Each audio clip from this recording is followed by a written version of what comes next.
Feel ready? Feel good? Yeah, I'm as ready as I'm gonna be. Okay, I mean, like I said, you can stop anytime, take a look at your notes. Okay. Take this one question at a time. So go ahead and this will be the only time you look in the camera. Just introduce yourself and tell me what class this was. My name's Christine Hanzik Wilcox, and this was an 8th grade math class. Excellent. Okay. All right, so we're going to start with the first section here. We want to understand the decisions you made in planning for this lesson and how it fits into the unit and year. How does this lesson connect to and build on students' prior skills and knowledge? What was taught before this lesson, and what will come after it? Discuss the sequence of lessons that surround this one lesson. So leading up to this lesson, students have worked on slope-intercept form, relating functions to tables, equations, graphs, and verbal descriptions. They've worked on finding rate of change, calling it slope, looking at the unit rate in situations. And so that's all kind of the building blocks to really understand what a function is. And so now they're looking at how does this function relate to this function, or how do they compare to each other? And then from here, the next step is a lesson in comparing different representations of functions. So I might give them the table from one function and the equation from another, and they have to compare, and it's just a little bit higher level because they don't have the exact same representation for them. Excellent. Talk about the standards or cluster targeted in this lesson. What did you do to make the lesson reflect the full intent of that standard or cluster? So this was under the function standard, which is the really big standard for 8th grade math. And so we were really focusing on it and hitting on it. And as you saw today, and as I mentioned, going piece by piece, where first focus on comparing the same kinds of representations of standards and then moving on to the next piece. And so this was one piece of a bigger unit to get to that by preparing them for comparing different representations of different functions. They first had to compare the different representations of, or the same representations of different functions.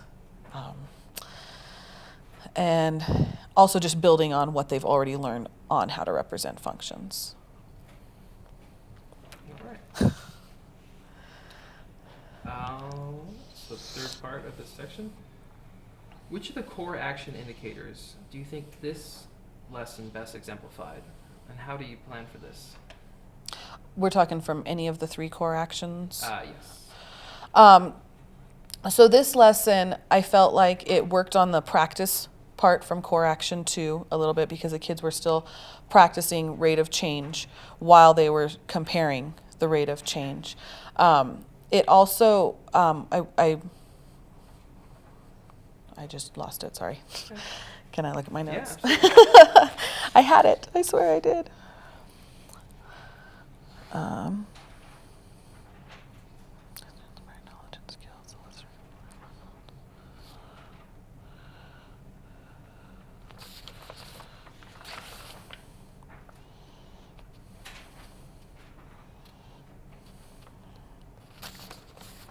Oh, there it is.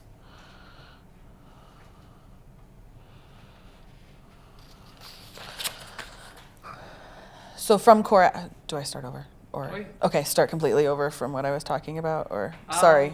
Yeah, if you can. If Okay. So this lesson, I focused a lot on core action 2. So one of the pieces I made a point to do was summarizing their learning. We did it in the middle of the lesson more than at the end, just talking about have we hit the core math ideas that are on the agenda for today, and then how do they fit with the essential question. But we also talked about, I'm sorry. No, it's okay. I forgot what I had said And previously. you don't have to start over. We're just Okay, making sure. I forgot what I had said previously. Oh, the practice part. And then we also focused on the practice piece, looking at comparing different representations of rate of change and practicing finding that rate of change using those different representations. So those were the 2 parts of core action 2 that I really thought were focused on in this lesson. All right. Second part here. We are interested in how the shifts required by the CCSS are being incorporated into your classroom. Discuss how this lesson illustrates the shifts required by the CCSS. So the first thing with the shifts that I really feel like I've focused on is making sure that I'm teaching the grade level standard. So that's that focus shift, and really focusing on what they're supposed to be learning at their grade level. And then from there, focusing on the other ones. So the first thing how the shifts affected my teaching was making sure that I was teaching the grade level standard and not what they should have learned in previous grades, or only that, and not what they're going to be learning in the future grades.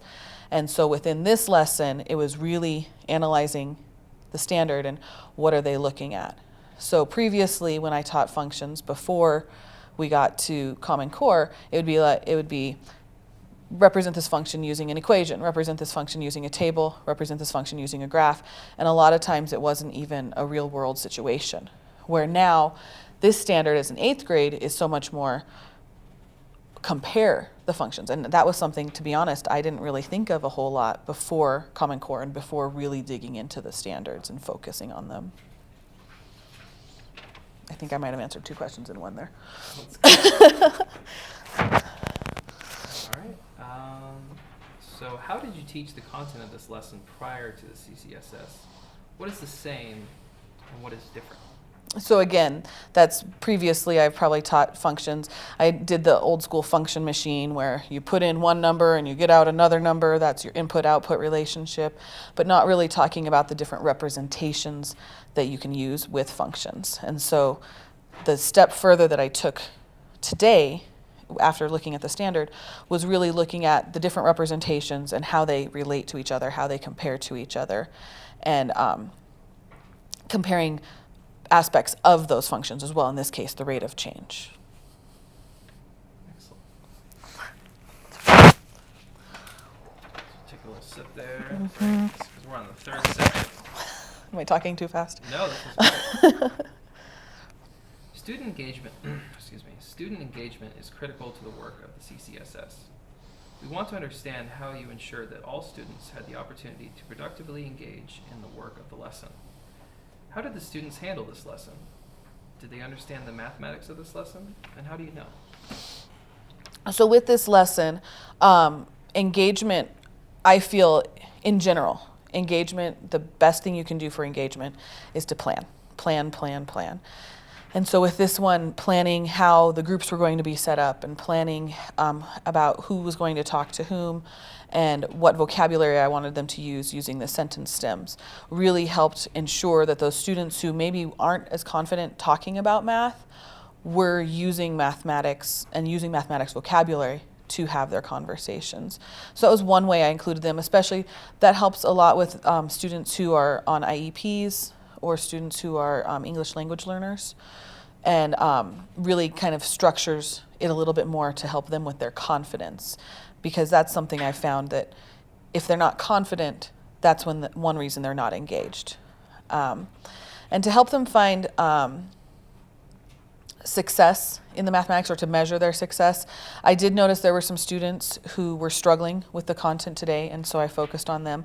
Some were struggling more with the language of the way I set up the materials than the actual content itself, once I was able to reword it individually for them. So that is something I would focus on a little bit more in my pre-planning of how would this help students more, how could I help students more by rewording how I'm going to present it. Did I answer everything? Yeah. Okay. All right. Explain how you differentiated in this lesson. Did all students have opportunities to work on grade level content? If all students did not have this opportunity, please explain why. So within this lesson, all students were working on the same exact assignment. They were working on the same standards, the same grade level content, 8th grade level. The difference is I would check in with students, and I had the opportunity to monitor while they were privately reasoning, as well as engage in their conversations while they were talking in their partners or small groups. And by doing that, I was able to see who needed a little bit more support, and that was the biggest piece of differentiation within the action of the lesson. The other piece was in the planning, deciding who was going to be partnered with whom, and just looking at that and saying, this student needs a little bit more support, or even sometimes it wasn't so much that mathematically they needed support, but they needed somebody who wouldn't overpower them in the conversation. So sometimes differentiating based on just making sure everybody gets their voice heard. Awesome. Which behaviors from core action 3 did the students best exemplify in this lesson? And what actions have you taken as a teacher to make that happen? That's when I'm looking at this. Yeah, no problem. Yeah, take your time.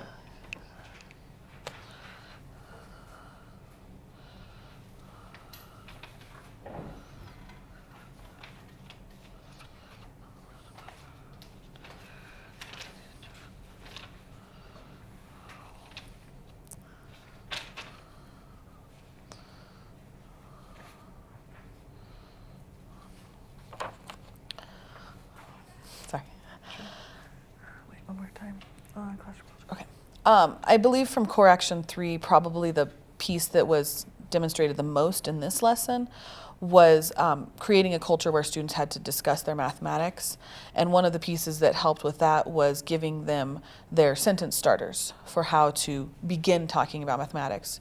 Again, it's kind of that confidence boost where if they haven't felt success with their mathematics, they don't feel very confident talking about their understanding or lack thereof of the mathematics. So if we give them a frame to start in, and then they're able to fill in what they do know or fill in what they're comfortable or uncomfortable with, they get that much more conversation. And so in this lesson, I think that was the biggest piece from core action 3. All right. Would you like to comment on any of the submitted student work? Was there something that delighted or surprised you with this work? It was nice to see students looking at using the tools that we've already learned for looking for rate of change. Students who may not have, some students who didn't remember things like using the change in Y over the change in X on the graph, helping or learning from students who did remember that. I had a lot of students actually remembering slope-intercept form, which made me very happy. Because to be honest, I was a little surprised about that, but a lot of them were using that vocabulary or at least the structure in their writing. And there was a lot of really nice vocabulary in their writing that really made me realize how much the support that we've done with their conversations has helped with their vocabulary. All right. Got some good news for you on the last section here, last 2. These ones are fun. I actually like these ones. No, because it's your chance to kind of express yourself. So great instructors are continuously learning. We want to understand what you celebrated in this lesson and what you would improve on. So reflecting on this lesson, what worked particularly well and what might you do differently?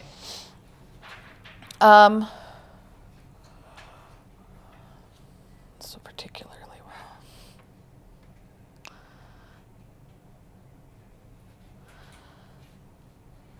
I was pretty pleased with the public records. That's the posters that we created about function B, and how each different representation showed that function B was indeed had the greater rate of change, and how they knew that. And it was really nice monitoring them to make sure that I knew what information I wanted to pull out for them to share with the whole class, because then everybody got to hear that. And I was really quite pleased with how that turned out, as well as the sentence stems and the students using the sentence stems to help with their vocabulary. I did kind of feel like the pacing was a little slow. There was a lot of private reasoning time because there was a lot of writing.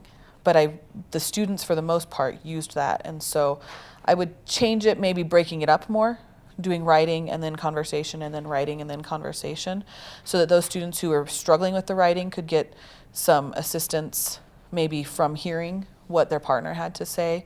And so really kind of supporting them a different way so that they weren't just sitting there struggling with, I don't know what to write, or I don't know where to begin to write. So giving them that break from the writing as long as they were doing it later.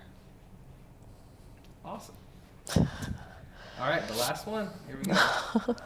Were there any surprises or unexpected student behaviors or reactions?